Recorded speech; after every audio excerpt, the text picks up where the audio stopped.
right. All right. Let's go. Welcome, everybody. Welcome back to Common Sense, the podcast. We're looking forward to sitting down with a guest I've been looking forward to having on this week, Josh Straussberger, man. Welcome to the show. Thanks, man. Thanks for having me. Yeah, man. I've been excited about this one. Thank you. I didn't go ahead and get it out of the way before I forget. I want to thank Jesse Largent. Thank you for the connection. Because really interesting, cool connection. Yeah. Mutual friend of ours that connected us to sit down and chat, man. So yeah, man. I guess kind of just starting out. Let's talk about where you're from, a little bit about your background, man. Yeah, for sure. So, excuse me. Born and raised Memphis, Tennessee. Grew up in the 80s out in Memphis. Tennessee boy. Gradually got worse out there, and you mean it's not like it's just pleasant and awesome to live in Memphis, Tennessee? No, it's really not. It's really not. Man, I have some friends that would love to debate that, I'm sure. Do they live there? I have one of my best friends back in the day was, and a couple of my old roommates, they were all from Germantown, right outside of Memphis. Yeah, that's pretty smooth. So, yeah, that's private school and stuff, though. That's not like downtown Memphis. It's creeping out that way, man. Last time, my parents still live there. They live in Fayette County, so they got out, but they didn't get all the way out. So it's a lot out there. I try to not go back as much as possible. So how'd you end up in Texas? So born and raised Memphis, got married, started going to a jiu-jitsu gym in the Bartlett area outside of Memphis. Okay. Got into jiu-jitsu, started doing some cardio kickboxing. Like what age are we at here where we're first getting into jiu-jitsu? We jumped. I was old getting into jiu-jitsu. I was 30 when I started. So I was getting my butt whooped by 15-year-olds right off the bat. Purple belt girls, all that stuff. So very late to the party. But loved it, got into it. And the gym that I was at was a fight gym, so they had amateur MMA fighters, they had Muay Thai, they had judo, they had everything. Yeah. But in the corner, they had this little, probably 15 heavy bags, and they would run cardio kickboxing classes. So I was pretty bad out of shape at that time of my life. About 250 pounds. I always joke I was about 44% body fat. That was the exact place I was this time last year. I heard you mentioning some of that on the podcast. I was going to ask. So, yeah, you get married. Everybody, it's easy to say, like, oh, I was in great shape in high school. Well, yeah. You could eat anything. Metabolism was going a million I remember miles an hour. I played soccer and basketball, and like after soccer practice, I'd go eat 10 cheeseburgers at McDonald's. Yeah. And it wouldn't even faze me. So, but got married, started having kids. We have 3 kids.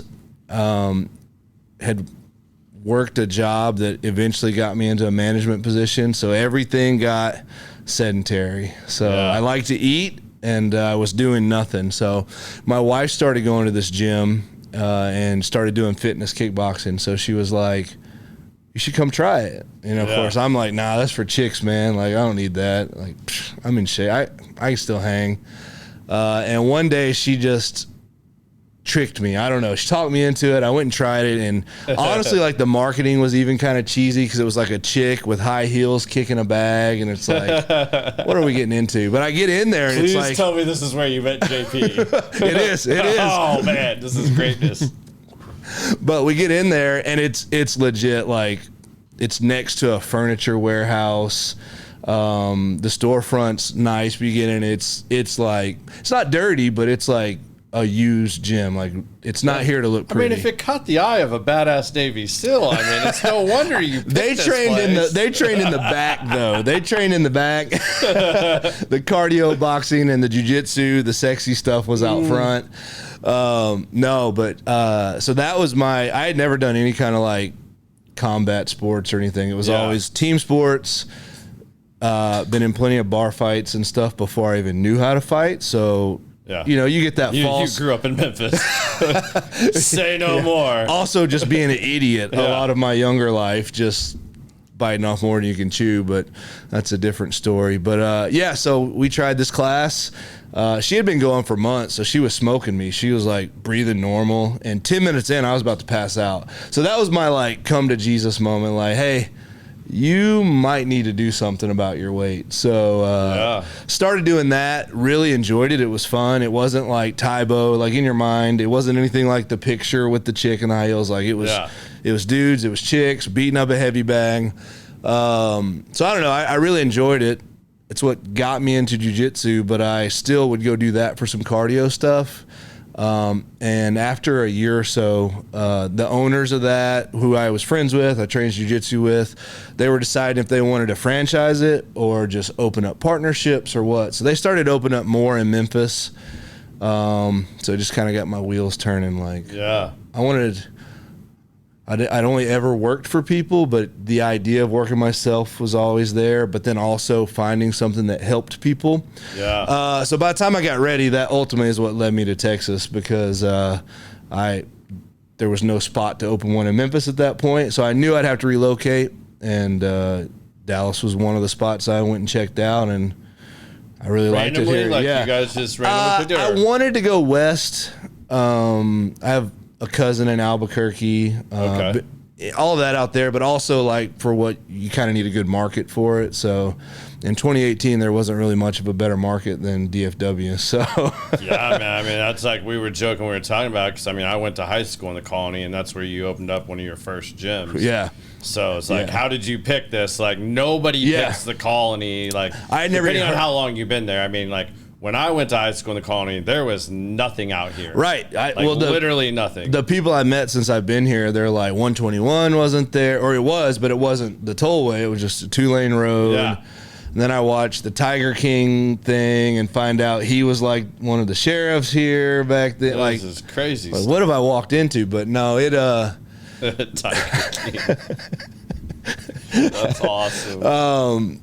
But it was just a cool little spot, and really it was, I think I told you when we were texting, like I looked at a spot in Frisco right by Stonebriar, I looked at a spot in Little Elm, and I looked at a spot in the Colony where we're at, and I kind of put letters of intent on all of them, but the landlord at the Colony was just super easy to work with, and my goal was always to open more, so it didn't really matter to me where. I just wanted to get my foot in the door. So get that first one. Yeah, get it under my belt, learn, make all the mistakes, learn, and get going. So that's how we ended up with our first one in the Colony. And that's really cool. I don't know if you know this or not, but my older brother has a jiu-jitsu gym over here in Plano. Oh, really? Yeah, SIA Academy. Okay, no, that's awesome. Yeah, he does that. So I could relate to you talking about your first story of going in there. I have literally rolled one time.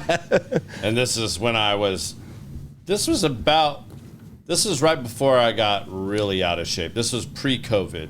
Like, COVID was just around the corner. Right. And I didn't know anything. I mean, I took Taekwondo when I was younger, but I didn't know anything about, like, I couldn't remember how to tie the belt. I mean, what all do you wear under your gi? Right. Like, I'm being the idiot I am, I went and did an arms workout in the morning with my buddy that I trained with for years. We went and did arms. So I did bis and tris, and then I show up at 6 a.m. to this class for the first time. My brother is sick.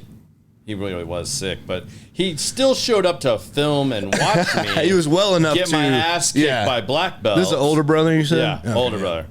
Yeah. So, yeah, he does all this to me, gets me involved in that and stuff. So I have literally rolled once. Okay. Like, it didn't take? No.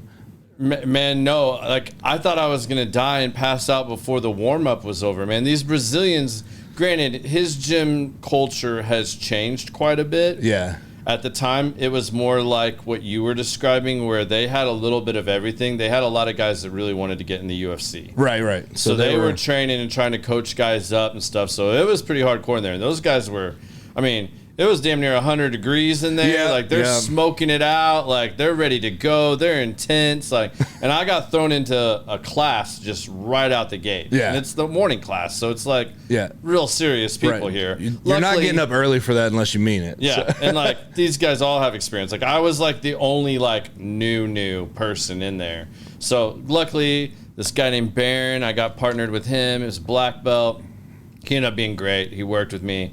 Kind of showed me the ropes, and like He's like, you're done, aren't you? And I was like, yeah, I'm I've been done for 20 minutes now. He's like, just sit over here and just watch and see what you can learn. Right. And I was like, cool. I'm good with that. I can't raise my arms, so yeah. I can breathe now, so like we're good. And I can complete full sentences. I couldn't do that 30 seconds ago. It's eye-opening. And they tell you, like, you just have to do it. Like, there's no, like, because I kept saying, oh, when my cardio gets better, I'll work on my cardio. And everybody says that.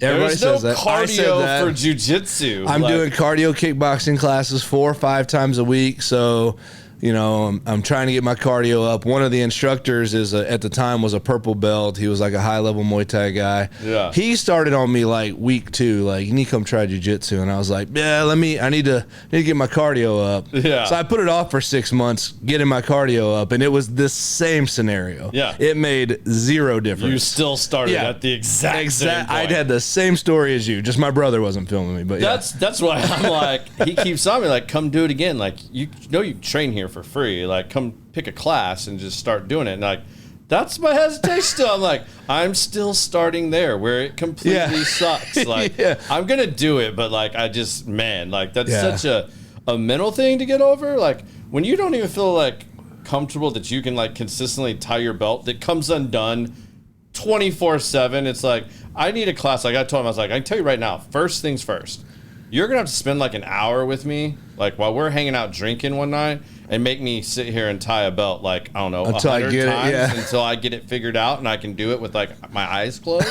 Because like, it's ridiculous. The thing comes off constantly. Like, you got to tie it every roll. Half of their tactics are taking it off of you and wrapping it around your neck and hanging it in there. Yeah, you get tied up and everything tucked in, and immediately they're just like, But that doesn't change.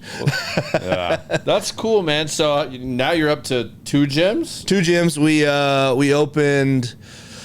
So that was a traumatic time, almost. We opened the Colony in 2018, like October, and great success. It took off quicker than I thought it would, to the point where we were ready to open a second gym in 2019. So probably by summer of 2019, I started looking around. I didn't even know Denton existed at the time. Right. But my agent, that was kind of commercial property agent, was showing me stuff. He was like, you want to look at Denton? It's kind of up and coming. Like, it's an old town, but there's a lot of new stuff coming. I was like, let's go look. Found one pretty quick. Actually, the first place I looked at, I loved, and I was like, well, let's do it. So we got the ball rolling on that. And we opened it the middle of December 2019. And stayed open until I think they shut us down. The shutdown started February, March 2020, something like that. So so we had like 2-ish months, just over 2 months. Yeah. But luckily we had enough starting momentum that carried us through. That's awesome. It was very nerve-wracking, but I can only imagine. I just signed a 5-year lease. It's called Total Fitness Kickboxing. Total Fitness right? Kickboxing, yeah. All right. Just so all you that want to check it out, you can go check it out. Yeah, come check us out. My brother came out here as well, so he manages the Colony for me. Okay. And I made a swap up to Denton, so that's where we've been. So yeah, we decided to hang out with all the hippies in Denton. Yeah, keep it weird. Yeah. No, it's surprisingly, I like Denton a lot. Denton's a cool city. It's got for a college town. Yeah. It's kind of still small but big. Well, and then even getting into my gym, I thought I was going to have to shift my mindset of like marketing and stuff more to college kids, and I do have a lot of college students, but there's just as many other. It's way bigger than I thought it was too. Denton is pretty huge, especially compared to the Colony. Yeah. So as far as population, but I like it a lot. It's also like right at the edge of the city, so like I can drive 12 minutes up 35 and go hunting, and I'm in like nowhere land. Yeah. So it's pretty nice. In Oklahoma. In like 30 hour. minutes. I'm an hour maybe 45 minutes from Oklahoma. Yeah, you're right there. But yeah. Well, one of the other things, and one of the things I first picked up on with you was you're part of another podcast, which I think is cool. I think, Biz, am I right? Is he the first guest that actually also podcasts? I think so. On a regular? For sure on a regular basis. Yeah. No, it's not. Uh-oh. Who else had a podcast? Who am I forgetting? Who was your Yoda? First season. Oh, well, yeah, the Frakes. Nope. And Adrian. Nope. Oh. 20-minute podcast. Bourbon. Oh, Randy Sullivan. Yeah, that's There you true. go. Yeah. Randy does. Yeah. So you're number 4. Number 4. Yeah, That's all number right. 4. That's all right. But it's cool networking with other people that podcast, and then the conversations we end up having afterwards. But you're one of the team members of, I guess called team because there's 4 of you Four, that I've yeah. seen on there on average for Jesus and Jiu-Jitsu. Solid 1,000 pounds of weight in there Dude, for sure. I'm the small guy. Yeah, I was gonna say between you and the guy that I'm gonna call the more church guy. Probably Steven, the not Samoan long and not hair, JP. not Samoan and not JP. Yes, yeah. So yeah, I'm like trying to get them all down while I was watching it and stuff, and it's like on the right side of the table, we're pushing like easy 600 pounds over here of a whole lot of 2 dudes that you want nothing to do with. No. And then you got you guys over here on the other side, like the bouncing back, and I think I caught the episode where you guys didn't have, we were talking about earlier, the main camera up. So it was like assault rifle, it was like, like that was cool. But like, how did you guys all come together to do this? I mean, you obviously got your start in jiu-jitsu and kickboxing, but how did Jesus and Jiu-Jitsu, the podcast, come about? So we started, the podcast was kind of like a secondary thought. It wasn't our intention at first. Actually, I didn't really want to do it at first. I don't know. It just seemed uncomfortable to me. It seemed like a lot. Yeah. But we started it's a ministry. It's a 501c3. Basically, our idea, we went to this men's event. All 4 of us did. We all trained jiu-jitsu together. Okay. And we went to this men's event for the weekend out in Palo Duro Canyon.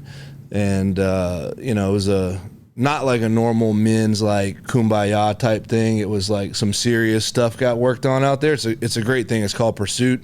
And when we came out of that, all of us kind of had the idea like, the church, I don't mean this negative, but the church sometimes gets a bad rap on how they approach people. So like we saw a lot of correlation between like, Jesus and jiu-jitsu and how it ties together. And then we started thinking like, well, there's a lot of people we roll with that probably wouldn't step foot in a church, but like we could bring the 2 together and bring it to them just to like help people, like not like a judgment thing, not like a beat you down thing, but like, hey, there's help here to offer. So it started as that. We started off trying to do more like an outreach ministry. Yeah. So we do events. So it's like a free seminar. We'll get world champions and all kind of stuff. They'll come. They'll teach some sick jiu-jitsu.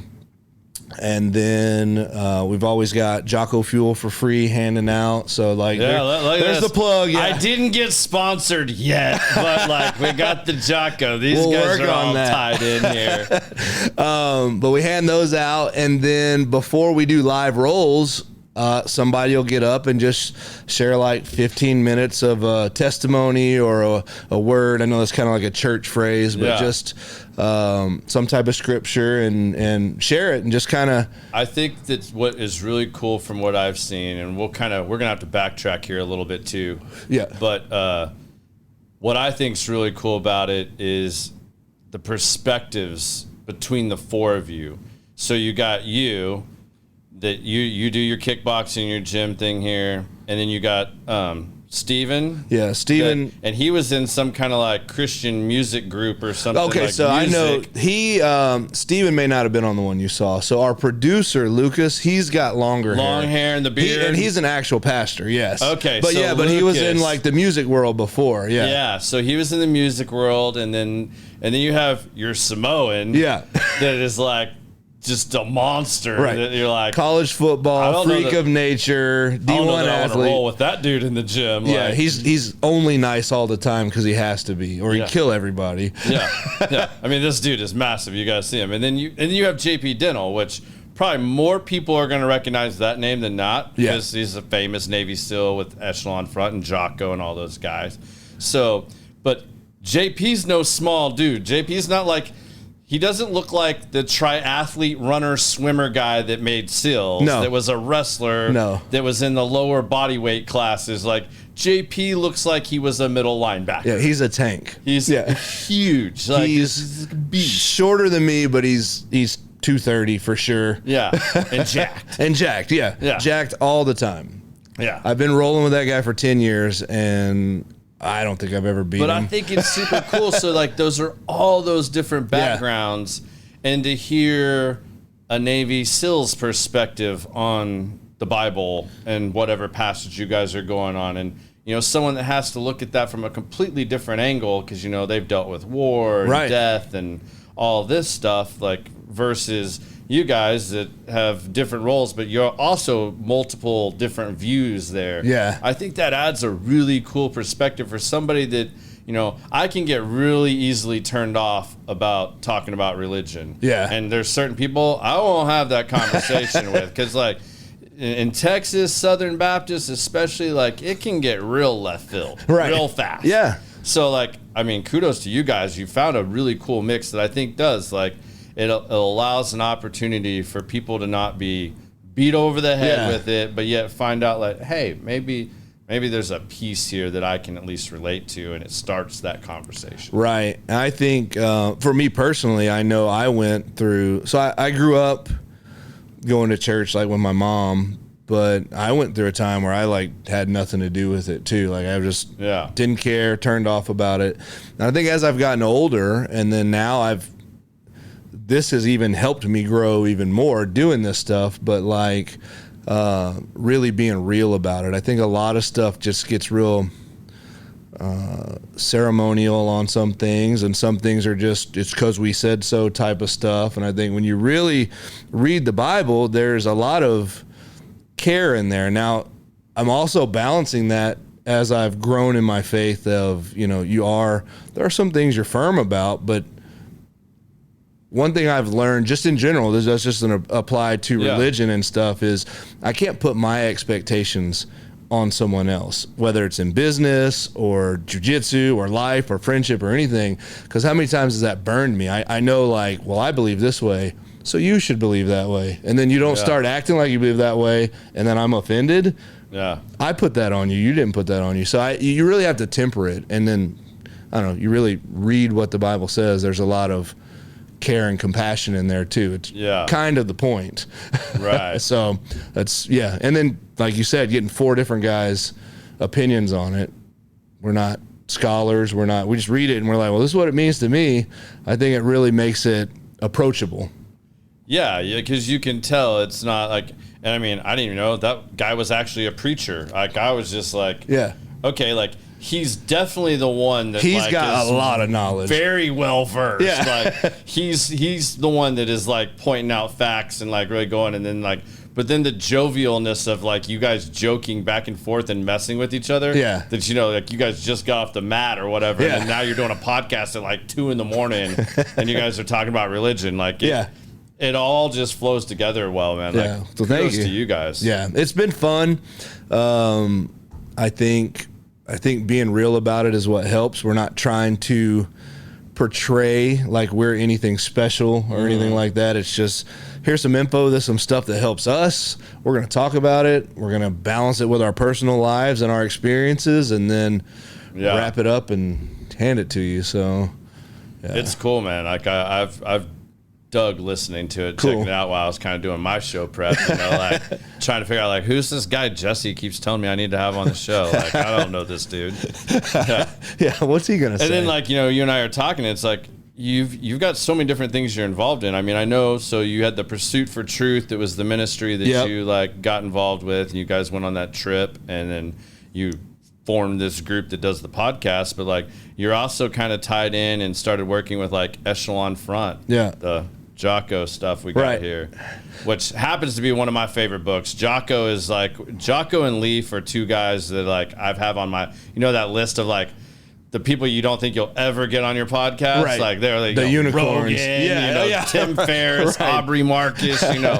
I've got my list, and, like, they're definitely on there, but, like, I learned a lot and picked up a lot from Extreme Ownership. Yeah. You know, and I'm just curious to hear, like, you're, like, BFFs with JP Dental. You weren't actually in the military. Nope. How did these relationships form between JP and Echelon Front and all this that you got involved with all this? Kind of like we were talking earlier, just honestly being at the right place at the right time. But I don't know. One thing that has helped, like when I met JP, we trained together, and we didn't just like hit it off like best buddies right away, but like we were buddies. We mostly just hung out at the gym. We'd go to lunch some, but I knew he was in the Navy. That's literally all I knew. Yeah. And these guys like JP and all those types, Jocko Live, they're so humble. It's almost maddening because sometimes I want to be like, I'm proud of you, man. Like, say something about it. Right. But they won't. And he had just gotten out of the military, gotten out of the SEAL teams. He was living in Mississippi, right down from Memphis. So we trained together. You guys were hanging out in Tunica. That's what's going down here. I know how you Memphis guys go. But I watched him fight down there. No. There was no money to gamble back then. But no, we just hit it off, and I'm not saying that helped, but like we were probably friends for months before another mutual friend at the gym was like, hey dude, you know who he is, right? And I'm like, yeah, he's in the Navy or something. I don't know. Like, I respect that. And he was like, no. And he starts listing all the stuff about him, and he was in the same task unit as Chris Kyle, like names like about, but like the book Extreme Ownership wasn't out yet. I didn't know anything about Jocko, so I got to meet him before that, which is an honor. But then you start finding out this stuff through other people, so then I'm like, hey dude, who are you?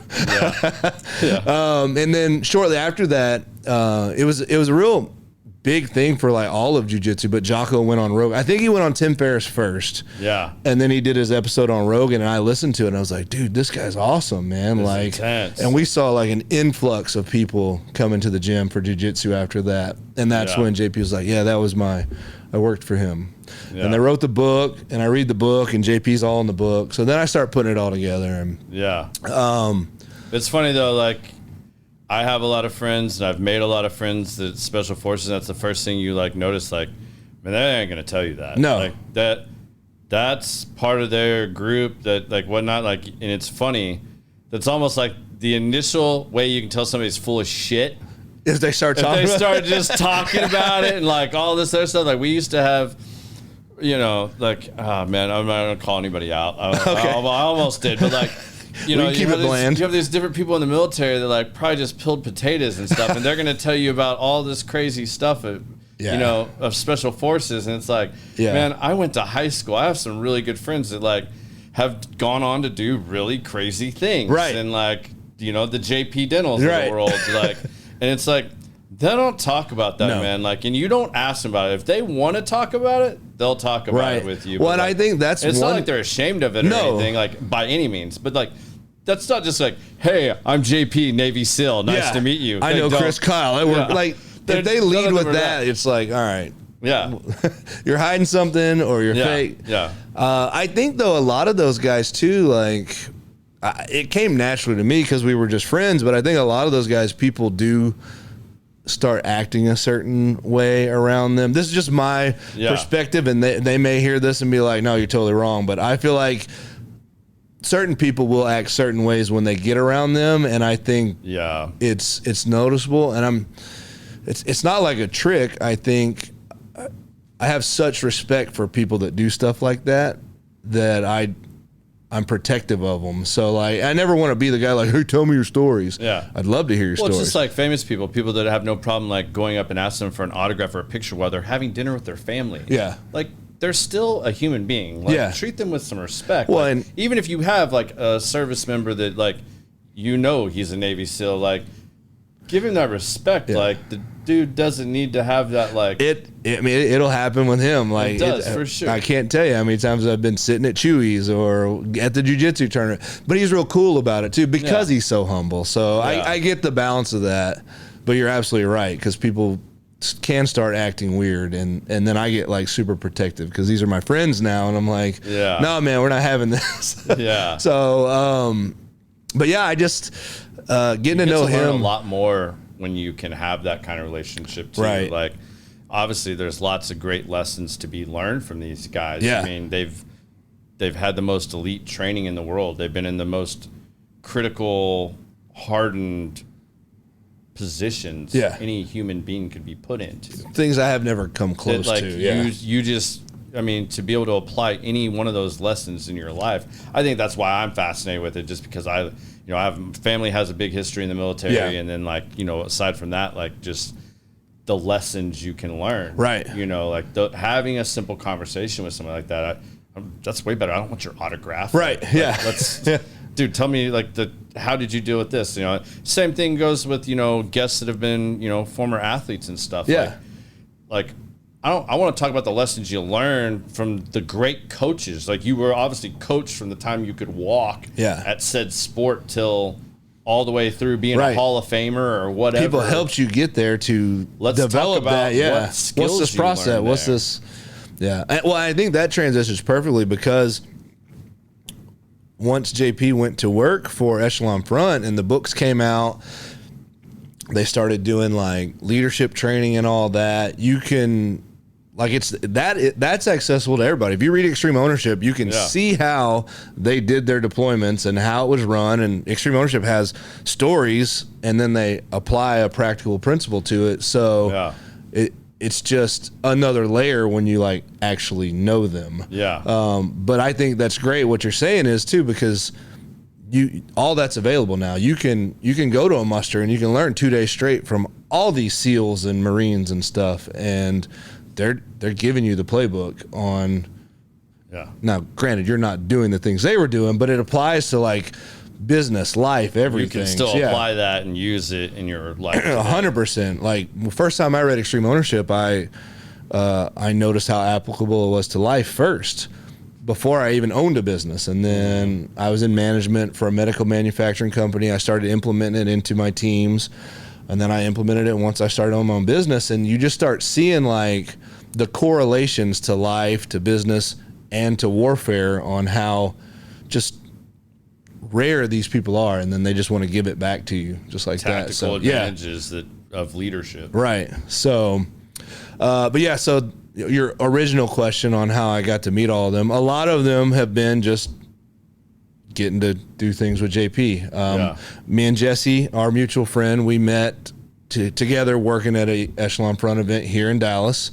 And I just kind of kept showing up and worked my ass off. So it's kind of a running joke we have. Sometimes you get people, they're like, oh, you get to hang out with JP and you get to go do stuff with Echelon Front. We've joked about on our podcast some, it must be nice people. Yeah. And I hate the it must be nice people. So my answer is usually, it's real nice. But behind that is, I understand I wouldn't have this opportunity if I didn't know JP. Yeah. I understand that. But I also want to represent my best friend when I'm doing these things, and I'm working my ass off. So that's opened up more opportunities. You're also giving something. You're not just taking. You're not just showing up. You're volunteering for things. Right. And you're participating in the programs that they put on to learn more. Yeah. I'm sure a lot of these you still pay out of your own pocket to travel. You're not sponsored. I'm not sponsored. It's not but you just get in. I'm lucky. I'm blessed enough now that I get paid to do that. Mm-hmm. So. But I'm saying start now. Oh yeah. These people think that it's just handed here and exactly. Hey, get in and do this. It's a lot of conversations I have with different. I'm sure you have the same thing with podcast stuff. That you call somebody and it's are you giving to their community? Right. Have you signed up for their mastermind? Have you signed up for XYZ? Have you gone to hear them speak? Right. Have you volunteered at one of their events? Why is this dude going to come give you an hour or two of his time when you haven't given anything to his community? You just want to punch your card and show up. And it doesn't work like that. No. Especially in those circles, man. The funny thing is I do it for free still just because I believe the mission. And that's kind of one thing as I've grown through life and business and stuff, it doesn't really, the goal obviously is to make money. There's nothing wrong with that. Right. But there's some things I would work for Echelon Front for free because I believe the mission. Now I'm glad they pay me. Yeah. But it's the same thing with Jesus and Jiu-Jitsu. but you don't get tired of doing these things when you get fulfillment from it. And that's one thing, as I transitioned from working from somebody to owning my own stuff, I could focus my time and attention to things that fulfill me in a way that I'm giving back to people. I'm helping people, but it fulfills me too. So I think that's awesome. I think that's the biggest key in all of it. And I think that reflects in your work. So, which I'm nothing special at Echelon Front. I sell merchandise, and on the FTXs, I run around and yell at people and shoot them with laser guns. But it's a proponent. It's a tool to help further the training. So everybody has an important job, and you do it. So, and I get to sit in on every debrief. So when we're doing these things and they're teaching these clients all of these things, I get it for free over and over and over and over again. Yeah. However many times a year, how many trips a year we do it. So it's just ingrained. Yeah. So that's super even cool. more fulfilling. Yeah, that's real cool.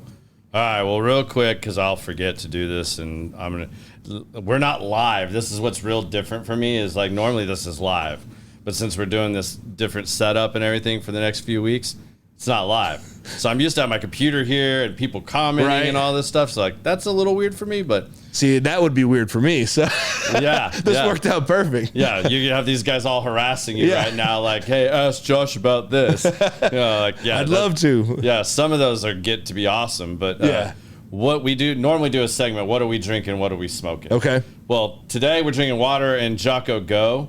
I haven't tried this one yet. This is actually awesome. I'm looking forward to this one. I really like the vanilla cherry one. Oh yeah, Dakota Myers drink, Dak Savage. Yeah, so good. Like that one, and then the orange, like Top Gun looking. Yeah, Dave Jocko Burke. can. Yeah, the Top Gun. Yeah, dude, it's kind of sad. Like they used to be signature. It's not sad, but signature flavors. So everyone had like a name attached to it, and now they're just their flavors. It's more marketable. What was JP's? Sour Apple Sniper. Sour Apple Sniper. Yeah, it's my favorite. This is my second favorite, but it's the newest. So, all right. Well, cheers, man. Yeah, right on. I'm looking forward to that. So, normally we're having bourbon. We're gonna stay around and have a cigar and some bourbon with people after when they actually open up. Absolutely. So that'll be cool. Any of y'all that come out to join us. But as far as what we're smoking, y'all are gonna hate me on this one because these are gonna be hard to get cigars and. People are going to be mad. You're probably going to be mad. I'm mad already. Like so, based off what you told me you had smoked and liked, you've got a Cavalier limited edition. I think that's the 2021? 2022. 2022. So, you got the 2022. Excellent cigar. Pretty sure it's a Maduro wrapper on that one. Biz can probably correct me if I'm wrong. No, I can't. Yeah. Seems like it to me, but I'm a white belt. So. And then I've got one of these old Crux Limitadas, and this is, I don't even know how old this is. This is out of their like mystery box pack, and I was cleaning stuff out of my locker, grabbing cigars today, and I saw this, and I was like, oh yeah, we're gonna do this. And then this is one you can get at Industrial that I think you're gonna really like if you like. You said you like Liga Privadas and Perdomos. That's what you'd smoked most recently. Yeah. This is the Grand Habana 20th anniversary limited edition. These are phenomenal. Like good go-to. Can't wait. Cigar. So yeah. So now I'll have 4 names to go with. Well, 3 because this one. I'll be able to like add to that for you. Like we'll go down that road. What's your favorite bourbon since we're not drinking anything right now? So favorite bourbon. What's the Tennessee guy gonna say? I will say there are some TXs that I like. It surprised me. There have been some like single barrel special editions ones, but I like. So my favorite is a rye, Michter's rye. It's Kentucky. It's not Tennessee, but. As long as you didn't say Jack Daniels. I only drink like the single barrel select Jack Daniels. Yeah. The normal run-of-the-mill Jack Daniels, I can't drink. I can't do it. I've tried. No. Can't do it. I know I'm a care Tennessee how much boy, Coke you put in it, it's not good. Well, I want to be able to drink it without Coke in it too. So, no, I like Michter's. I like their rye. I like a recent trip in the last couple of months. I tried Blanton's for the first time. Okay. And it was up there. But yeah, those are my regular favorites. Blanton's. Yeah, it was just regular Blanton's. Yeah. I like straight from the barrel. Straight from the barrel is probably my favorite of the Blantons, unless you get into the really weird exotic stuff like that Blake Manwaring has like by the shelf. Like it's insane. Well, again, I'm probably still a white belt in that, but the ones that I've tasted and liked, those are... You can't be from Memphis and be a white belt in that. I'm calling complete and absolute lie right there. Back in the day, it was Maker's Mark. I can tell you that. There you go. Yeah.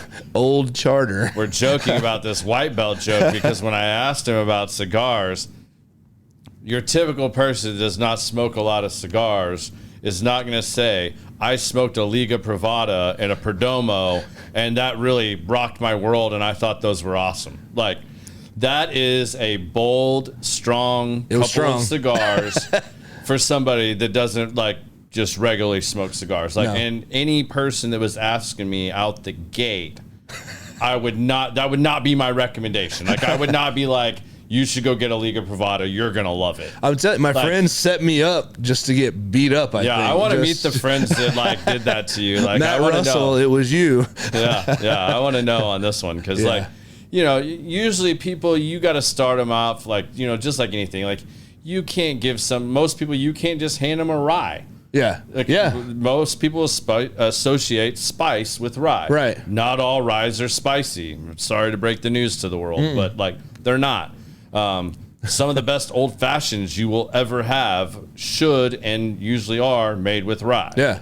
But a lot of people have a stigmatism towards that. Like, it's too much. It's too harsh. Too much. It's too hot. It's too spicy. So, you know, but you start somebody off with a Blanton's or a Maker's Mark or a Crown Royal or, you know, any of those things. Like, you're not going to just, like, overwhelm somebody and make sure that they hate bourbon out of their right out the gate, out of their first gate drink. So they were trying to do that with me on this. I loved it, that would though. have been what I would have assumed, that they're like, we don't ever want him to smoke cigars. Like, we're going to blast him so hard right out the gate. He's going to go, or they were all hoping you were going to smoke it on the podcast and puke or something, you know, like. Honestly, the Perdomo was so smooth. I didn't even notice it was kicking my ass until it was like. Until after the fact. Yeah. And it went but that's fast. What I'm saying. Like, and I'm not saying either of those are bad cigars, just for a newbie, a white belt, you don't usually start them there. You know, I would have gone and, you know, picked something much lighter, a Principal or, you know, a Crux, like some, you know, a Bull and Bear is even kind of strong for, you know, somebody that's never, you know, really smoked a lot of cigars. So, you know, to each their own. Yeah. But I mean, good for you, man. Like, they threw me in and I loved it. So the doors are wide open for you, my friend, on choosing cigars. Like, me and Joseph were even having a hard time because I was like, all right, this is what he really likes. He loved these. He's newer. He's like, he started there? I'm like, yeah, bro. Yeah. I'm like, so where we go? Like, because we talked about getting you some German engineered cigars. Like, that kind of fits in that wheelhouse. And, you know, there's so much. And, you know, I'm constantly learning about cigars. Right. So it's fascinating. That's what we're drinking. That's what we're smoking, you know. So. Yeah, and this is amazing. So you're right. To keep it on theme, you started me right off the bat with something I'm not going to be able to get. So I mean, you can get some. Like, I mean, like the 2023s are still out, and they're different than that, but, you know, relatively similar. You know, everybody loved the 2019 version of that cigar. Like, you find somebody that's still got those, buy them. Yeah. Like, they're legit good. The 2021s, I think it was, I didn't like as much. It had a different flavor to it, so it just didn't really do it for me. Right. But starting back in the 2022s, and I really like the 2023s. I think I bought like 2 boxes of those. So, yeah, those are all really good ones. I bought the last time after I had the Ligas, I bought the number 9s. Yeah. Those are nice for like. I like those really tiny ones. I don't. Yeah, they're like the number 9? A cigarillo almost. Yeah, but those, I love having those. I buy those. Davidoff makes a little tin case. You'd probably really like the Nicaraguan ones. I think it's a black case with an orange label on it. Oh, nice. So, you know, I like those because, like, you know, there's nights like tonight where I'm going to do a couple cigars here on the show, and then, you know, we'll probably get one afterwards, and then, later at night I get it home and I'm just not quite ready to wind down. I don't want to smoke a whole nother hour and a half long cigar. That's usually something that I'll go to, something small like that. Yeah. Matter of fact, I traded the Blake Manwaring I mentioned earlier. Good friend of mine that I'm in the bourbon clubs with. He had a bunch of those old number 9s. He's got a pretty impressive cigar collection too. He had some older stuff. So yeah, man, I love snagging little things like that. Those are good ones to get off of. Those are. I'm gonna keep my eye out for those. Yeah. Well, those two, the smaller ones, like you were saying, help too. I've got kids, so like, I don't know. I'm pretty busy, so like. How old are your kids? 14, 11, and 7. Woo. So it's hard to like just go outside for an hour. Yeah. Do you have all of them involved in jiu-jitsu? Two of them, the two oldest boys, they've all done the kickboxing some. And they'll still pop in every now and then. But the boys, Jake and Jarrett, they're 14, 11. They are consistent 2 times a week training jiu-jitsu. So that's been super awesome to see. My oldest, 14, is taller than me. He's already 150 pounds. Size 14 shoe. So like he's in the adults he's eating class. You out of house and home. Yes, I am. That's why I'm doing all these jobs that I do. Really, it's just to feed my kids. Yeah, growing boys. Yes. My daughter, she's 7. She sometimes wants to, sometimes doesn't. So I made a mistake when the boys were older. I was a different person back then. When I was a blue belt, both boys started jiu-jitsu in Memphis. But I was competing. I was training 6 days a week. Like, honestly, it was a bad thing. Like, I was neglecting time at home just to be training. It's almost like a cult. So I made them do it. I forced them to do it. And even when they were giving me signs and then straight up telling me, like, Dad, I don't want to go. And they're 6 at the time. I'm like, no, you're going. You signed up for this. Too harsh. Burn them out hard. So I learned a big parent lesson on that. And so, like, now it's very at their pace. Yeah, it's at their pace. Like once they commit, like I expect them to go. Yeah. But also there's some leeway. Like my oldest, he loves it. He wants to go every time. But if he's like, I'm not feeling it today. Now, if he did that like 3 weeks in a row, we'd have a different conversation. But again, I wouldn't be overbearing on him. So that's the same approach with my daughter. She doesn't know, though, since she's the girl. She will train. She's not going to have a choice, but not yet. So a little later on. Mm-hmm. Well, that's real cool. I've got to get you and my brother introduced to each other. They do a big anti-bullying program up there for the kids. Awesome, yeah. And I think that's. I love that. I think that's really cool to have that involved. It's in Plano, you said? Yeah, right off of Preston and Spring Creek. Okay, that's not that far. Yeah, you know where the Big Weirs is right there? Yeah. They're in that same shopping center right there. Yeah, cool. We'll have to hook up. Yeah, I think you guys would enjoy getting to collaborate on some things. Yeah. You have a lot of similarities of the way you like to tie training and religion and everything else together. I think it'd be really cool. Cool. Enjoy that. Maybe he's not. I would say he might even show up on us tonight, but I think he's still in Arkansas for work right now. Oh, okay. He surprised us last time, so you never know. He might be driving now. Yeah, he might be driving, might come in here, straight off the I-30, steaming his way in here. But yeah, don't miss that. Like I just talked to a client the other day that was coming back from Memphis. And I was like, are you driving? He's like, yeah. I was like, whoa, yeah. Don't envy you of that drive. He's like, no. Yeah, luckily I plugged it into my Waze and it routed me around Little Rock. I didn't have to go down 30 through there. He's like, apparently it's all under construction. I was like, Has been. I was like, this is the same as like 35 in Texas. It's been under construction the entire time I've lived here since 1996.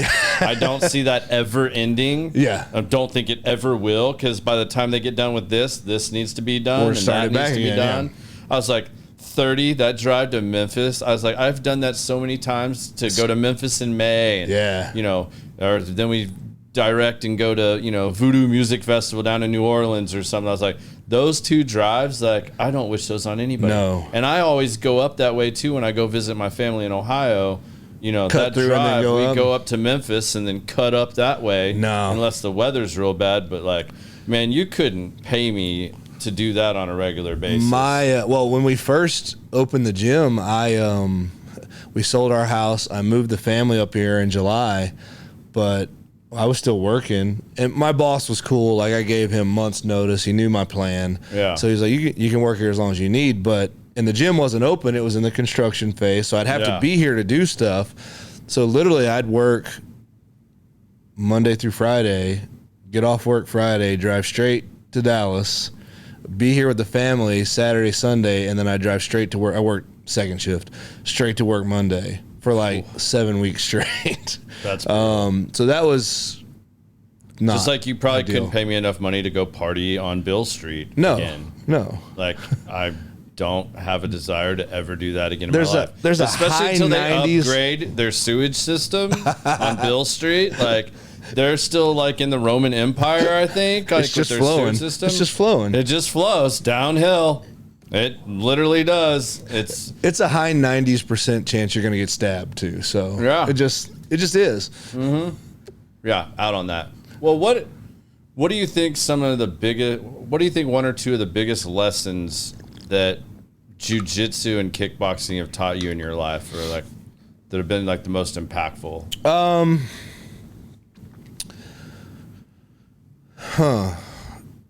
Probably the main thing is humbleness from jiu-jitsu. Like that is a sport, combat that it doesn't matter who you are, you're going to get got. And so, like, if you have any kind of ego, I think Eddie Bravo said it's like a filter for douchebags. And it's true. Like, you come in with any kind of ego, you're probably going to get that beat out of you. So you're either going to learn to be humble, or you're probably just going to quit and go on, because, like, people that can't handle loss, they're not going to like it because you're going to lose. Yeah. So I'd say humbleness for one thing, but then consistency, because you got to keep going. I've taken multiple breaks to open different businesses and in the move, and it's not as bad as starting over, but it's brutal. I mean, if you're not consistent, it's going to show on the mat. It's like, in my opinion, the only martial art that you can't fake.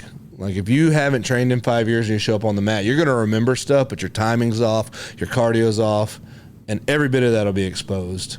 It's like karate and stuff. You're not really punching each other. You're not even, so you can kind of fake. Yeah, I still know how to punch, but you haven't been punching people, so it's different. So probably those two things are the biggest thing in that. I think it's amazing that no matter what special forces avenue someone has gone down, almost all these guys are hardcore jiu-jitsu guys. Yeah.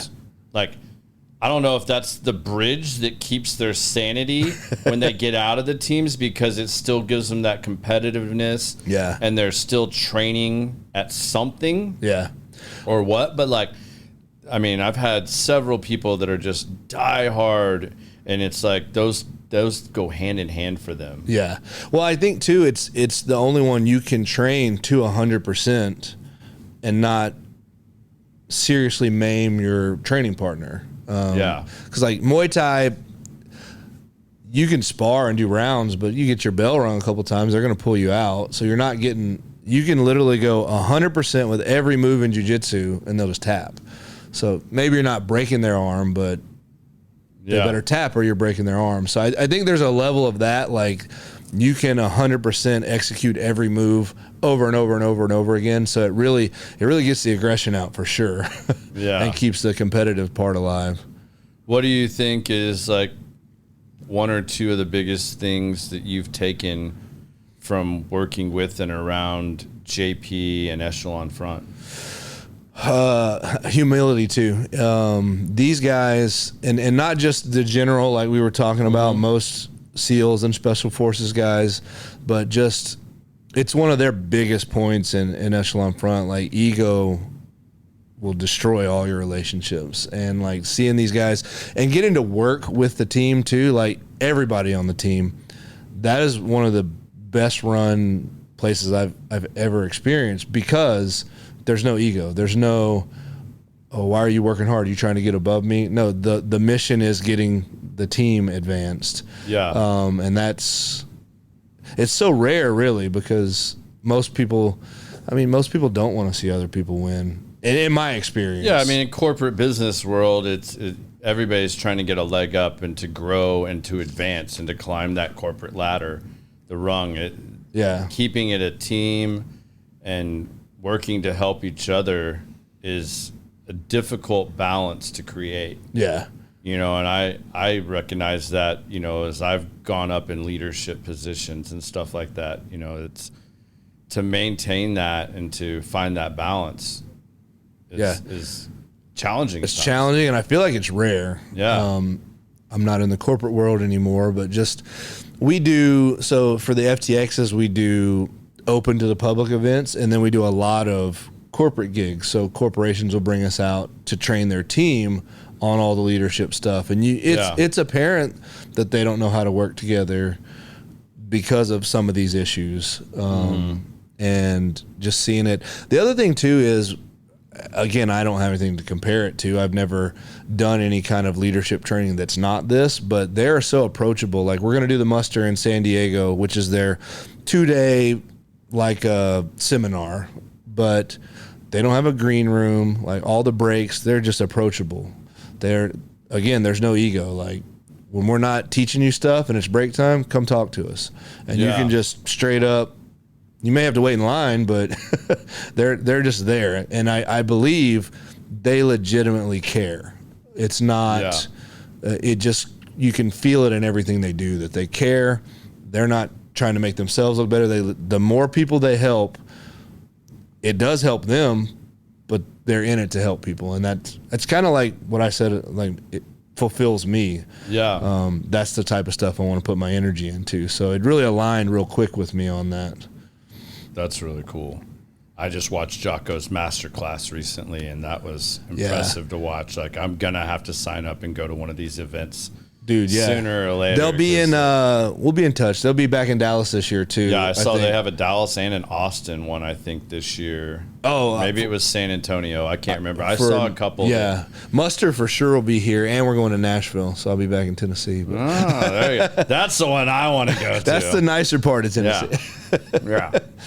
Although Nashville has changed a lot. That's what I've heard. I haven't been in a while. I've driven through. I haven't really stayed. Like, sometimes I'll drive over there and stay the night on my way to Ohio. You know, like that's usually if I haven't broken by then, I'll keep on pushing through. Because from here, you're pushing. I'm tired by then. 12 hours by then, It's like, all right, I think I'm done. I need a break for a while. But I haven't been in probably 10 years to Nashville. So are there some other groups like that like you are looking at participating in, or that you do for? I mean, it seems like you're constantly looking for ways to find fulfillment or to educate yourself further or learn more about things. Are there other ones that you have on your calendar that you're looking at doing that? No. So right now with the 2 gyms and the Jesus and Jiu-Jitsu, and then I go back and serve on the leadership team on these men's pursuit things that I was talking about, and then Echelon Front. The calendar's getting pretty booked. I heard, I don't remember, one of the podcasts I listened to, it might have been Biz. He said something like, anytime there's an open spot, he's like, I can fit something in there. And I'm having to really balance that. Just some things too, like I found I'm too busy, and like I have trouble getting my workouts in. I have trouble getting to jiu-jitsu because I've just started to spread myself thin, which is comical to say, because then there's JP and those guys. They keep a pace and a schedule that I don't know how anybody does it. They are all over the place, and they still, it's the discipline. 5 a.m. Go. Yeah, I know, right? I'm like, how do you guys do that? Like, if I don't get 5 hours of sleep minimum, I am the biggest asshole in the world. Well, that's one thing that's changed for me, is prioritizing sleep, but it's, when you're on a gig, it's hard to do because you got to get up, and you're probably not getting to bed early. But when I get home, I have to like make sure, otherwise I'm falling apart. Yeah. So I need like 6 to 7. That's one of those things I wonder that I would love to ask one of them. And it's funny, I haven't asked this before, I don't think, to some of the Special Forces guys. Like, is there tricks of the trade? Like, is it just because they've trained it out of them? Or how do you do that? Like, what if you're a person that like is used to 7-8 hours of sleep?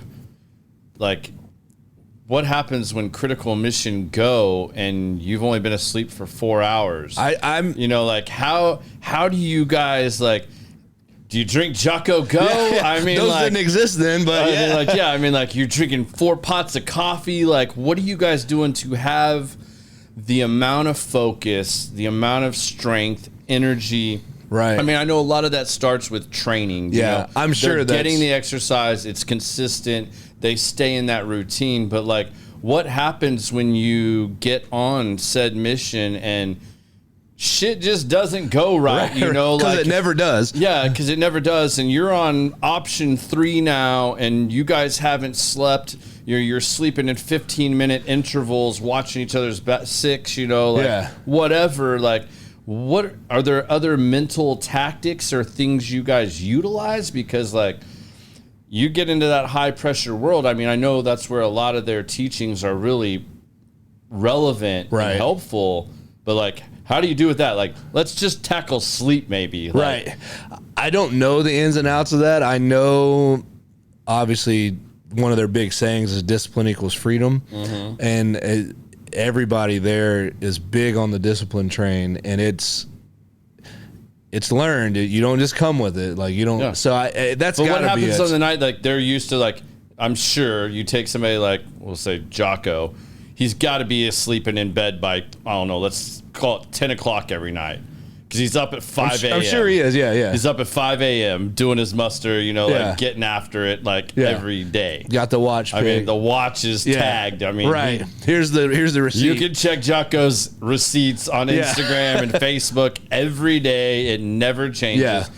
What happens when it's the night he's at some event and he ends up out there till 11? And well, by the time sometimes midnight, he's home now and he's not falling asleep till 1. 5 o'clock's 4 hours from now. It's rolling. Sometimes I've seen him post. It's rare, but I've seen him post like, he lives in San Diego. He's traveling to the East Coast, late travel day or whatever. I've seen him post like he gets there around the time he's supposed to be up. He's like laying it back down, hold the line, So like, I think there is that level of where he'll prioritize it and just get it. But it happens so rare. It's almost like how. Yeah. But then seeing them in action, man, these guys are so dialed in. So I don't know. I don't have all the answer on that, but I know I want to figure that one out because like that happens like everybody's life. I mean, as disciplined as you can be, and I agree with that. Like, the more disciplined I am in my workout routine, my diet, when I go to bed, when I wake up, the better I feel, the better I operate. You're firing on all cylinders. Like, but how do you come back from the one-off? Yeah. Or how do you regroup that day? Are these guys now? Is it still I'm going to do this, but like, maybe everything's pushed back an hour. Sometimes, yeah. Or is it hey, it's okay every once in a while to have a break? Like, but these guys, like, I don't think there's a break. I think it's a shift. It's just a shift. Yeah, like how does the shift work? I traveled through the night to get to the East Coast. I'm going to sleep now. Yeah. And we'll get after it when I get up. Mm-hmm. And it just continues. I think they take it so seriously, too, which I try to have that mindset. It's one of the things JP says it a lot, and a lot of them do. They're always they apply what they're doing now as their new mission, even though they're not in, and they want to live to honor their fallen brothers, and they take that very seriously. And I do too now. And it's just kind of like, it's probably a mental game. And they're human. I'm sure they're like, man, I can lay down. Oh, but what about so-and-so? Nah, I'm going to get up and go. So they used to have, they have pictures they'll show at the muster, like in their bases and stuff, like the enemy thanks you for not giving 100% today. Just all those little mental cues. And it's like, I can't quit on my team now. So I mean, I get it, but like at the same time, it's like, I look at someone like you.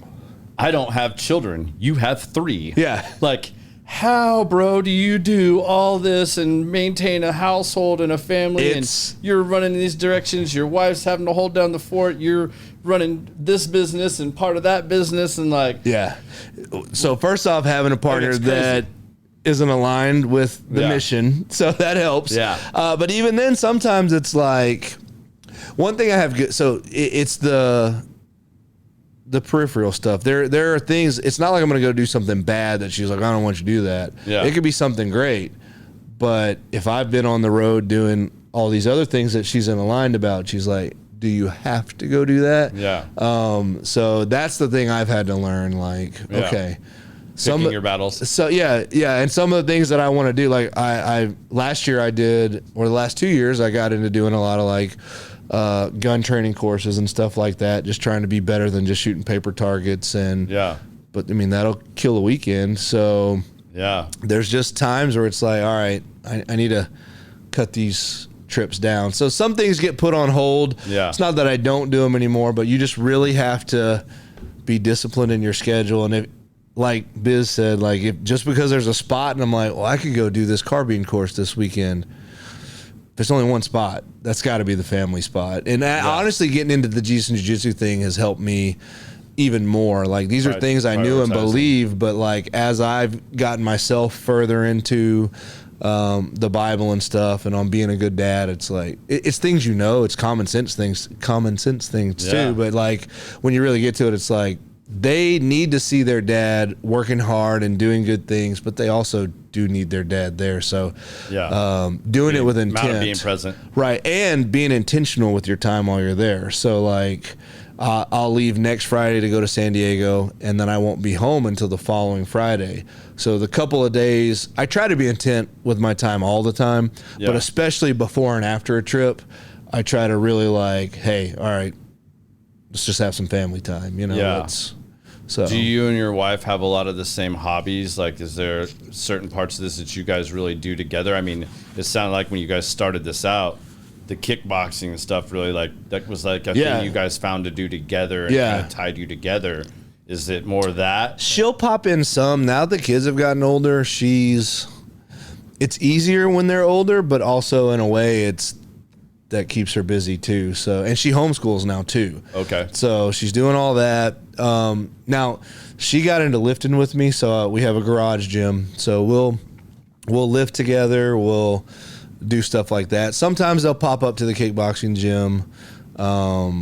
She's great friends with JP's wife, and their kids and our kids are friends. So we have like a great mix there too. So like if me and JP are which again, he travels way more than me, but if we're on the same trips, there's always that. They do jiu-jitsu at the same place we do. So there's a good support group, I guess. That's not really what it is, but there's things that help her. And then as long as I'm doing my part, being intentional with my time there's not too much trouble with it. We have our routines of stuff we do, but she doesn't do jiu-jitsu. She'll go up there, but she doesn't do it. She tried it once.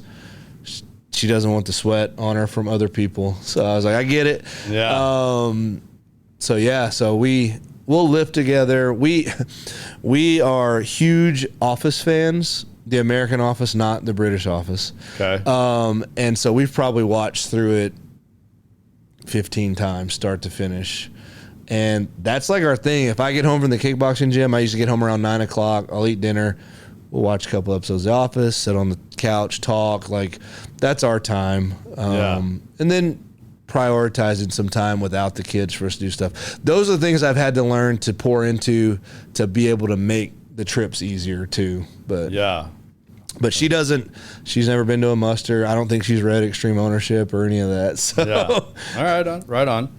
I was just wondering how that balance worked with you guys, because I know that's extremely important no matter. Yeah. She fully supports it. Now when I first started doing stuff, like when I first started jiu-jitsu, I don't think she'll mind me telling this, but like we went to a meeting, like we had a coffee meeting. We were just kind of setting some dates and stuff. And I had been at work and come off a trip, and she wasn't upset, but she was like, and it wasn't it must be nice thing, because she knows I hate that, but it was like, oh, you're going to hang out with your friends. And I could tell like the underlying theme there was I had not done a good job at prioritizing family stuff while I was at home, and I was just on to the next thing. But I told her, I was like, all of my business partners and people I work with and the things that I do with my friends now. So just because I'm going to have a coffee meeting with my friends, we are working. Yeah. And she gets it. And that's kind of what helped me realize. I was like, oh, I'm blessed. I'm getting to do all this stuff, but I have to make sure that she's aligned too. I can't just be like, well, I'm on to the next thing. We're going to go out to eat. You know, that's probably my biggest goal for this year. The thing I'm working on the most is being more present in all of these aspects. Because you're absolutely right. You know, like that's probably one of the biggest battles I have with my wife is, you know, I go so hard at the things that I do that then like I'm not always as present as I should be when I'm home.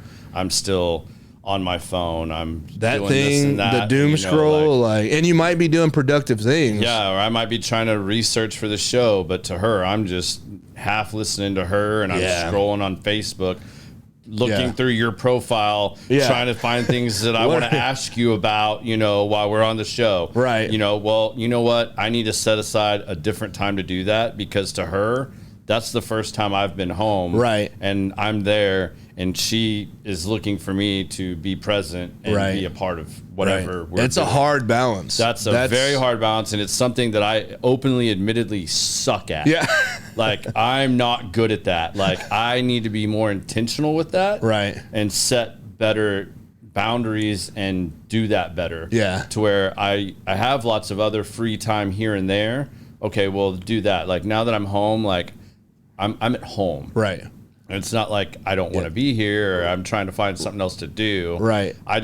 My mind doesn't work like that. It's making and it's not making your mind stop. It's just focusing on something else that's important. But I'm the same way. It's always, well, I need to do this. I mean, JP and I have started a T-shirt printing company too. So I can't wait for this. Which we haven't even talked about yet. But it's a whole nother thing of same thing. Like I've run the gym all day. I've done jiu-jitsu stuff. I've trained. I've lifted. I've made calls. All this stuff, and then I get home a little bit, and it's like, well, YouTube is a great source on figuring out how to run a T-shirt shop when you don't know how to print T-shirts. So I'm just, like you said, researching stuff. It's like, well, this is not the time to do it. So it's making your brain stop. Yeah. And focusing it over there. So yeah, because I'm one of those people too. Like if I don't write in one of these at night or sometime in the day or afternoon a little bit and take some of this off my brain, I will lay in bed and it's bedtime, but like I can't shut my brain off. The wheels are still spinning. They're still going. I'm thinking about these 10 other things I still need to do or I could have got done. Right. Like I'm reading a book right now called The One Thing. Right. And like focusing and like what's the one thing that I could do that makes everything else not as important or easier or that if that one, as long as that one thing gets accomplished today, but then I start thinking about it because I start writing these things down and it's like, okay, well, there's got to be, what's that one thing I can do in my relationship with my wife? Right. What's that one thing I can do in my day job? What's that one thing I can do for the podcast? What's that one thing I can do for this? Like, it gets that. Now you've got 5 things. Right, yeah. And it's like, whoa, I thought we were trying to find one thing. Right. Well, that's impossible. Like, it doesn't, people's lives don't work in echelon like that. run, it's prioritize and execute. So it does end up being a list, but what's the most important one? Sometimes you can feel better if you get that most important one. You're like, all right, these can rest. Sometimes. Or I can delay that till tomorrow. Yeah, that'll hold. But at least it's there. I know it's there. I'm not thinking about it all night now because it's on my list of things to do tomorrow. I knocked off the most important one. Right, yeah. It helps. Yeah, that's cool, man. She and that's helped her align with it. So now, like, anytime there's a trip or something, there's no problem. Like, she understands the fulfillment I get, what we're doing, and so as long as I'm keeping that squared away at home, we're good. Yeah, cool.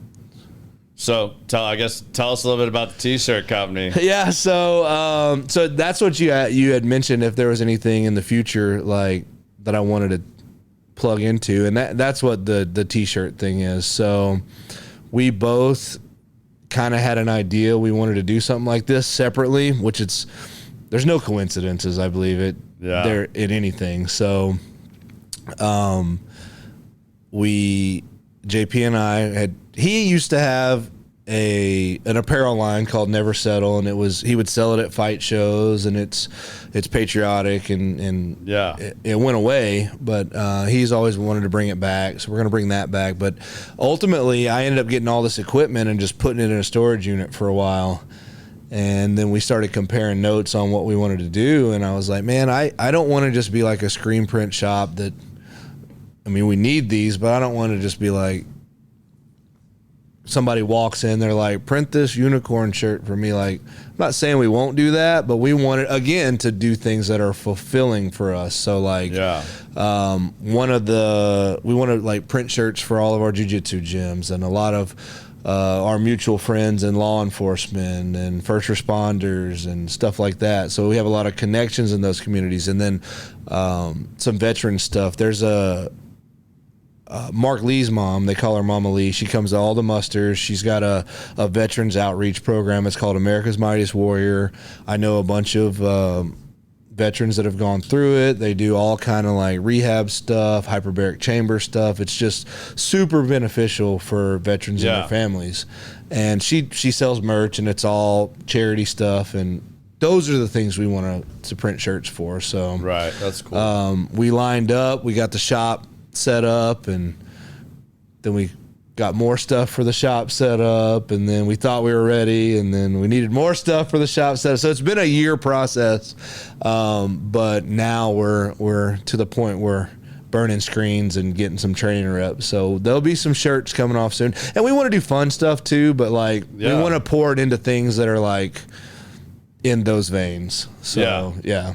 Are you guys going to take a origin type approach to this, where you're going to keep it all American made type stuff? Like, is that something you guys have talked about or looked at? We want it to be an option, and we're still working on our price list, and we're still working with origin. You can get origin blanks, depending on cost. I want that to be an option every time, but some people, if they're doing it, they don't want to pay that much. They don't want to pay $19.99 for the shirt. They want to pay $9.99. Right, so they can sell it for $20-$30, and I get that.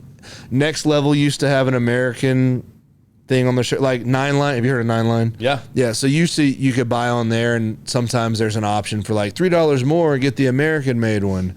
I don't think they have that anymore, so we would love to keep it all American, but that's just hard to find. So it's not going to be China, though. We can tell you that. Yeah. So I just was curious if that was a push. It's going to be a push. Like a lot of stuff I'm going to do on the origin stuff, just because these are origin pants. I support what those guys are doing and bringing manufacturing back and supporting American stuff. So I want a pair of his boots so bad. Oh, they're awesome. God, those are expensive. They're all. I broke down last year and finally got some. But I'm gonna do it. They're always out of my size when I'm like, I'm gonna pull the trigger, and I go on there, out of my size. I'm like, maybe that was a sign that I didn't need to spend this money right now. But I'll keep checking. Yeah. They're legit though. Once they get broken in, they're. Oh, I'm sure. Just the quality of leather, you can just tell. Just looking at them, you can tell. Yeah. Like, you don't even have to try them on. Right. It's like, these are going to be like gloves on my feet. Yeah. But yeah, so that's the hope. As much as I can print on origin stuff, I want to. So that's cool. Yeah, we're working. So we've got some buddies that are retired law enforcement. They're do a lot of stuff in Arkansas. They're from the Memphis area. It's called Guild Solutions. It's like a tactical training company now, and they do some stuff for departments and some stuff for the public. So they've given us their logo to run some reps on. So that's cool. Just cool stuff like that. All stuff I love being a part of. And same. like I just in any way I'm like plugging them, like, just when y'all do that door breaching class, like, let me come be a part of it. Yeah. And then it's part of my ulterior motive. So that's business. It's not me going to do a fun training thing, but I could still go blow doors open. And, so and pitch it on the side. Yeah. So, awesome. But yeah, that's our goal with that. So, right on. What other man? I had one and I lost it here. We got sidetracked with the origin stuff here again. It's just so easy. It seems like you and I have a lot of the same things we like to support and be a part of, you know, like whether it's from guns to cigars to training to discipline. Yeah. And just so good. it sounds like to me too, from all of this, how have you looked at maintaining and what comes in and out of your circle? Because obviously, from talking to you and just really starting to get to know you, I mean, you and I, like, even though this is our first time actually meeting in person, we sparked up conversation very easily. And like you and I started talking, I was like, man, I feel like I've been talking to this dude like my whole life. Like we're just back and forth and joking about stuff. And it was very natural. Yeah, real smooth. Like, yeah. How do you approach and look at it? I mean, I obviously know a little bit because I feel the same way. You know, I get asked a lot about the guests I have on my show. How do you meet them? How do you know? Like everybody, even in my business, my day business has nothing to do with this in general. I'm in construction, you know, like multifamily. I do sales.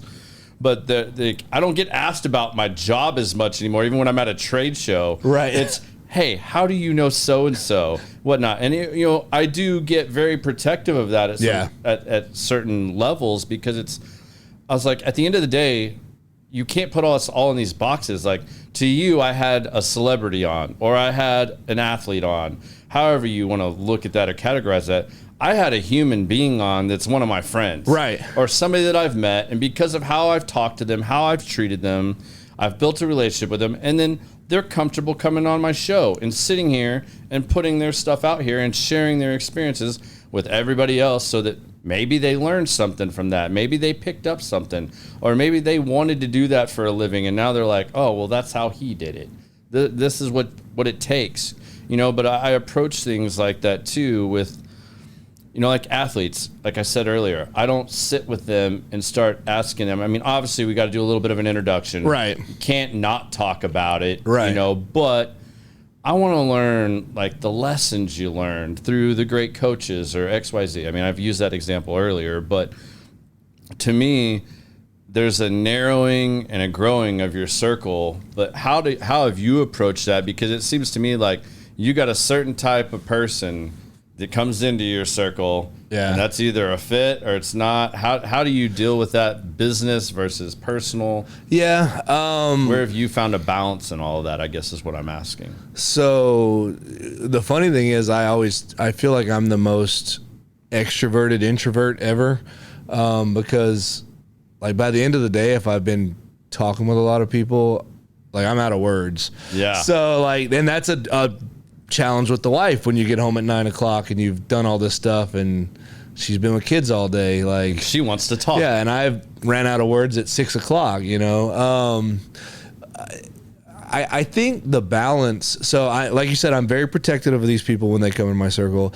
Sometimes though, like there's a level of it, kind of like you and I hit it off real well and smooth. You can tell that with people pretty quickly. Now you may not like be super close right off the bat, but it's kind of on your radar. And intent has a smell. So if those people are showing up and what their intention is on getting close to you, you can typically smell that right off the bat. Like are you coming here just to like get closer to these other people? And that's where the protective thing comes in. The thing that's hard to balance is like I'm not famous by any means. I get to go do cool stuff with people that I consider famous, and I just get to tag along for as long as I can. But doing the podcast has been the thing where people have reached out to me the most. Echelon Front, some, like you'll get people they'll start following you on Instagram, and I've made friends with people like that have come through the training, and you know, they appreciate all that, and they'll follow all the instructors, and they want to continue conversations. And it's typically, which we go everywhere, so it's not like they're in my life, but there's conversations that happen, and it's always some type of growth, some type of like back and forth, like what they're going through in a way to benefit both of us, like a mutual conversation. I almost lost where I was going with that, but I think with Jesus and Jiu-Jitsu, like you get people that'll really ask you questions about your faith or stuff like that. And that's where I get the most interaction with people that I don't know. Now we may have a common theme with Jiu-Jitsu, but we get a lot of people that don't even do Jiu-Jitsu that listen now, and they just want to pick your brain or talk. And that's where I have learned to keep the balance of, you should be approachable. Not everybody has full access, but you should still be approachable. I never want people to be like, well, I tried to talk to Josh and he didn't, he was kind of a dick. He didn't have anything to say to me. Now, depending on how you're coming at me and, what friends you're trying to get to, I may be a dick because I'm protecting them. Yeah. But you should always, I feel like as a Christian, you should be approachable and be able to, help people. So it's a hard balance, but I want to be able to uplift people and help people as much as I can. But also there is that. Yeah. It's almost like a wall. So, and I don't mean it in a bad way, but like I have my like inner circle that's within this wall that I'm very protective of, and they have like, full access to me. Like they're gonna, if they call me, like I'm gonna be there, stuff like that. And then there's people that like I care about. If they call after your timer's set for do not disturb, like they're gonna ring through. Right. Yeah. 100%. So we're so there has to be a balance and there has to be boundaries, I think. But I think Instagram can be so toxic, but then also there can be such beneficial things from it too. Yeah. And I think you really have to find the balance on that. And I use that because that's where a lot of people reach out to us from Jesus and Jiu-Jitsu and stuff, because they obviously don't have my phone number. How do you look at mentorship then? Because that's similar but different. To me, especially because mentorship,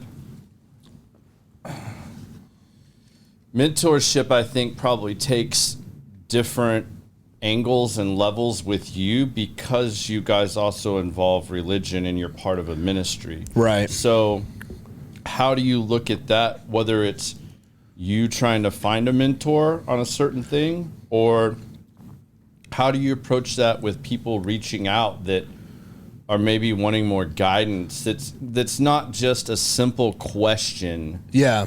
Because I when you're talking about, maybe you told a story, I'm thinking of one of the episodes I watched recently where JP read off a certain section of the Bible, some verses, and then you guys all talked about what that meant to you and how it applies in your life and how you've grown with maybe that verse. And maybe that really rung a bell with, me listening. And I'm like, I reach out on Instagram and I'm like, hey, Josh, your story, man, I totally relate to that. And, do you just further the conversation a little bit, or like, how do you look at that and how are you balancing that? Because that's got to be a lot of different angles, because I know the amount of questions I get on just certain topics that aren't that deep. Yeah. It could be cigars, tell me more about this. And that's a shorter conversation, but like, it's still a mentoring type thing. It's still a mentoring type thing, whether people really have questions about bourbon, cigars, or just something I said on a podcast. Right.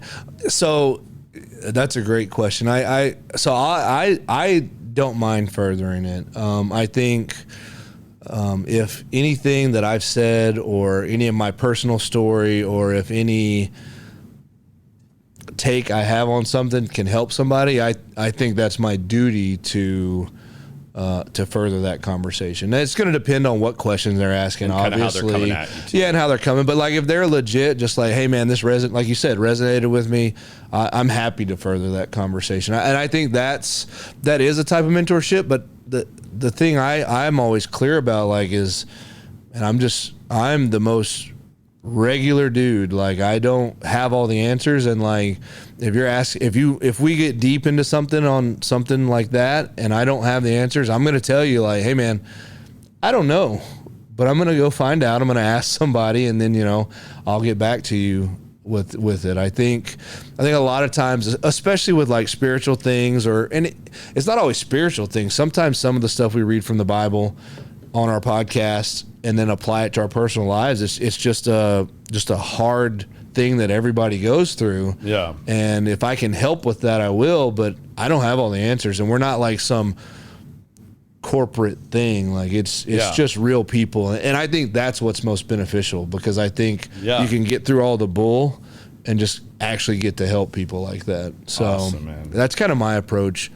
It's worked so far. That's cool. Well, I think we're going to have to sit down, you and I, again at some point. Maybe we'll get one of the other guys from the show on here, and we'll all sit down together and we can have another one of these conversations. I want to be very respectful of these people's time. They're being so gracious to let us use this space and get time to get everything out of their way. But there's a couple other things that we do on every show. And there's one that I want to go ahead and talk about too and bring up that maybe you can be a part of a little bit too. I'm going to throw you on the spot here a little bit. So you guys have seen my post recently on Facebook. I'm trying not to get emotional about this, but I have a really close friend. This isn't real public yet. I have a feeling he'll make whatever public announcement he's going to make about this, but really close friend of mine, not much older than me, and he is now battling stage 4 cancer. I did this once before for a good friend of mine. I have enough connections, obviously, through the show, the music industry that I was a part of previously. We're working on picking out a location right now, and we're going to do a charity fundraising event so that hopefully we can raise a good amount of money like we did last time that will go straight to him and his family. He's got, a very young son at home. Him and his wife both work. I'm not going to say the industry either because that might give it away to some people, and I don't want to put his business out there yet because he hasn't put it out there. Right. But this is something I've felt called to do, and we're going to put on a good event here. It's going to be another event where we're going to have a place, bar/restaurant, that we're going to have a big event at. It's going to have a silent auction. We're going to have live music. We're going to work out a deal with them for any ticket purchase for entry to come in and see the bands and stuff goes directly towards this fund that we're going to try to raise from him, so that hopefully while he is going through his treatment, and hopefully we can turn this stage 4 down, right, and get him some progress in a good way here, that he isn't worried about whether or not he can pay his electrical bill or provide for his family when he's going to be going through very hardcore treatment. Yeah. It's brutal. It's brutal. It's going to be hardcore. Like I said, it's stage 4. I have another good friend as well that is also going through stage 4. So I'm trying to find a way to balance all this and be able to do something for both of them, or at least help one of them, whatever I can pull off together.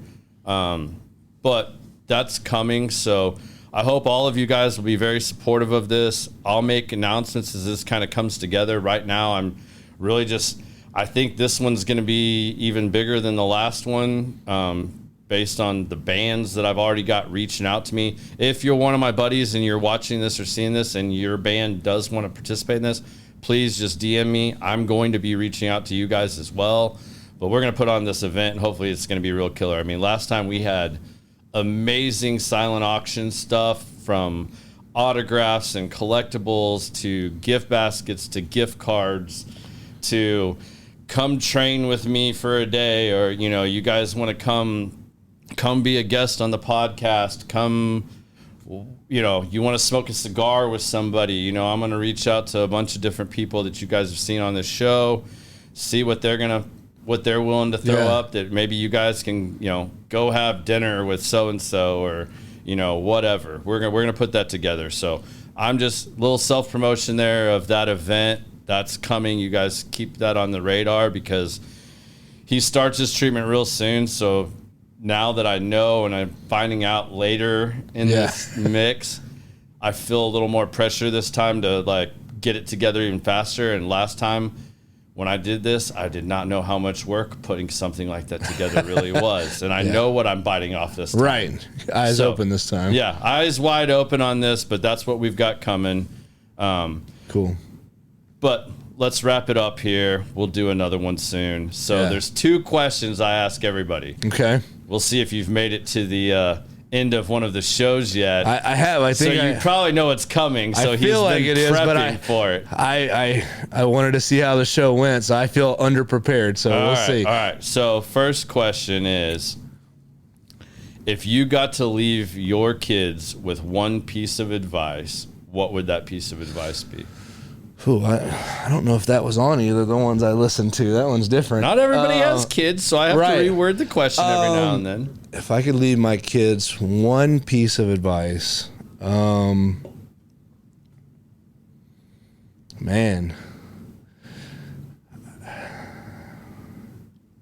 I'm gonna. We texted about this earlier, so I'm gonna steal a little bit of it, and then I'm gonna apply a Bible verse to it too. So, James 1:22 in the Bible says, "Be ye doers of the word, not hearers only." And for me, that's the don't just talk about it, be about it. Now that applies to the Bible, but I think it should apply to everything. So you mentioned it on that last podcast I listened to today, and I think if you're gonna say you're gonna do something, you need to do it. Don't just talk about it. Be about it. And I think it sounds so simple, but if you apply that to every aspect of your life, it's going to turn good fruit for you. And I think that's going to keep you humble. That's going to keep you disciplined. That's going to keep you a good friend, a good family member, all that. So if you're going to care about somebody, don't just say you care about them. Be about it. Kind of like your friends you're talking about with stage 4 cancer. Like, we're not just talking about it. You're fixing to do something. You're going to be about it. And I think if kids, especially nowadays, man, like, kids are soft, and it's our fault that we've let it get that way, and they need to be.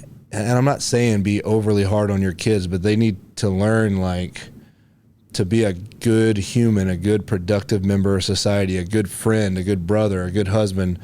You just got to be about it. Like, you can't sit back. That cuts out laziness. That cuts out everything. So I think I'm stealing it from you, but it was in my head before. I stole it too. You know, a good friend of mine, Paco, that is a good friend of mine that we're working to get on the show here too.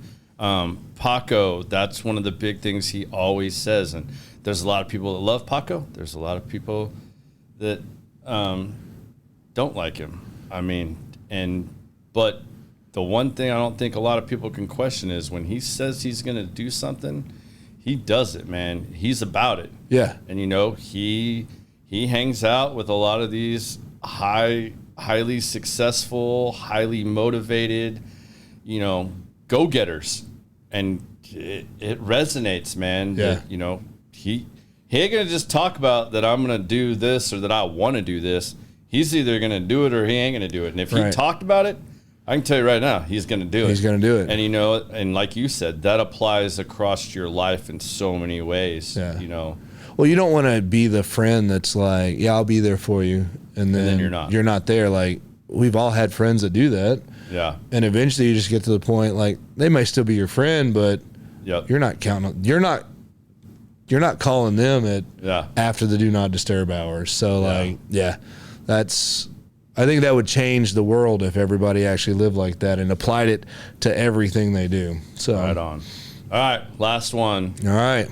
If I haven't asked you and there's something else you wanted to talk about or you wanted to say or just something you wanted to share with people, we ask everybody to give them their 2 cents. It's Common Sense, the podcast.